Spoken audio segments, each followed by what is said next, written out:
Hey, what's up? Andrew Kramer for VideoCopilot.net, and this is sort of a supplemental tutorial. And basically, I want to show you the Vanishing Point tool inside of Photoshop and how you can import it into After Effects. And this is going to be contrasting the 3D projection tutorial from earlier. Okay, so here we have a picture inside of Photoshop CS3 Extended, and basically it's our picture of our alley, and I'm going to choose Filter, Vanishing Point. Okay, so here we are in the Vanishing Point dialog, and what we're going to do is take the Create New Plane tool, and we're going to draw the shape of each of these planes.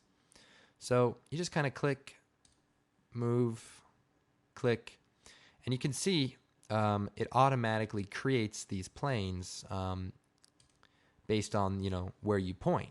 And if we drag the bottom here backwards, it automatically extends that plane. So it kind of suspects that that's what it's doing. Then if we take the Create Plane tool again, we can drag upwards to create a side. And we come over here to the other side and we'll again drag upwards.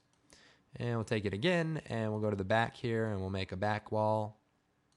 And I believe if we just take it again, it'll automatically kind of pull forward like that. So it's pretty cool. And then we can also adjust the planes so that they kind of overlap with each other so that we cover the entire scene. So now that we've done that, and that was pretty easy, you got to say, we can go to this little arrow here, Export for After Effects CS3. And I'll just go ahead and save this as alley.vpe, and that's the file type for this Vanishing Point export format. I don't know. And I'll hit save. Okay, so here we are in After Effects CS3. This is probably the first time you've ever seen me in this program. And a lot of people ask, are you going to be doing CS3 tutorials in the future? Or, well, let me just respond by saying, does a this joke is just too funny for humans. Does a one-legged duck swim in circles? You bet it does. Anyway, here's what we do. After Effects CS3, File, Import, Vanishing Point. Come over here to our Vanishing Point folder, Alley. Just click OK, and it imports it. It creates a folder with all the images that are pre-sliced up, which is kind of nice because they're images, we don't have the problem with the 3D projection of turning up the shadow map. And also, you can light this scene up a lot better with regards to, adding things in it and having shadows and all that stuff.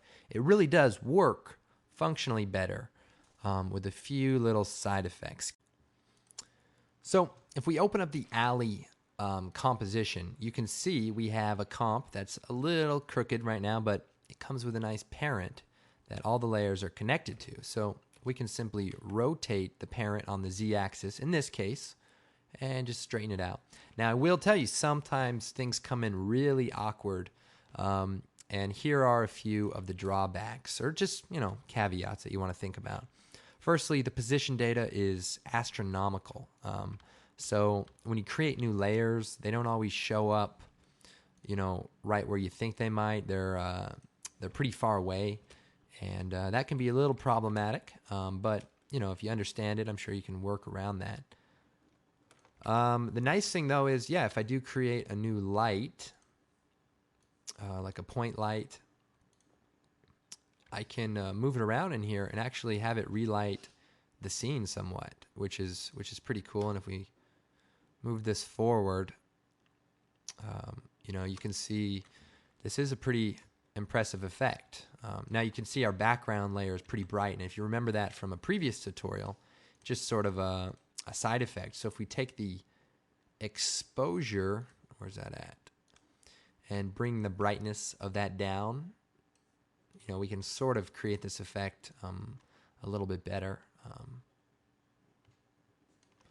But anyway, I think it's a pretty impressive effect. Let's see here. With some minor little things you have to worry about. Now, sometimes when you import the scene, it's you can't even find it, and that's the truth. So you do have to kind of reposition the parent to kind of bring it back into a normal project file, or at least what you might expect it to be. The quality is great. The speed is great. It is definitely a nice new feature of Adobe After Effects in the whole production studio. I recommend you go out, you buy Adobe After Effects, the whole studio. Go buy it right now. Get your credit card out. And if anyone from Adobe is watching this, you can find my address on the website. Send me some new products, all that good stuff. I deserve it. Please. Please. Shameless. No, what I meant to say was go and buy all the Video Copilot products first, because you need those. All right, this is just getting out of control. Anyway, my name's Andrew Kramer for VideoCopilot.net, and you're just watching, I guess, what might be called the first After Effects CS3 tutorial by Video Copilot. We'll see you next time, guys.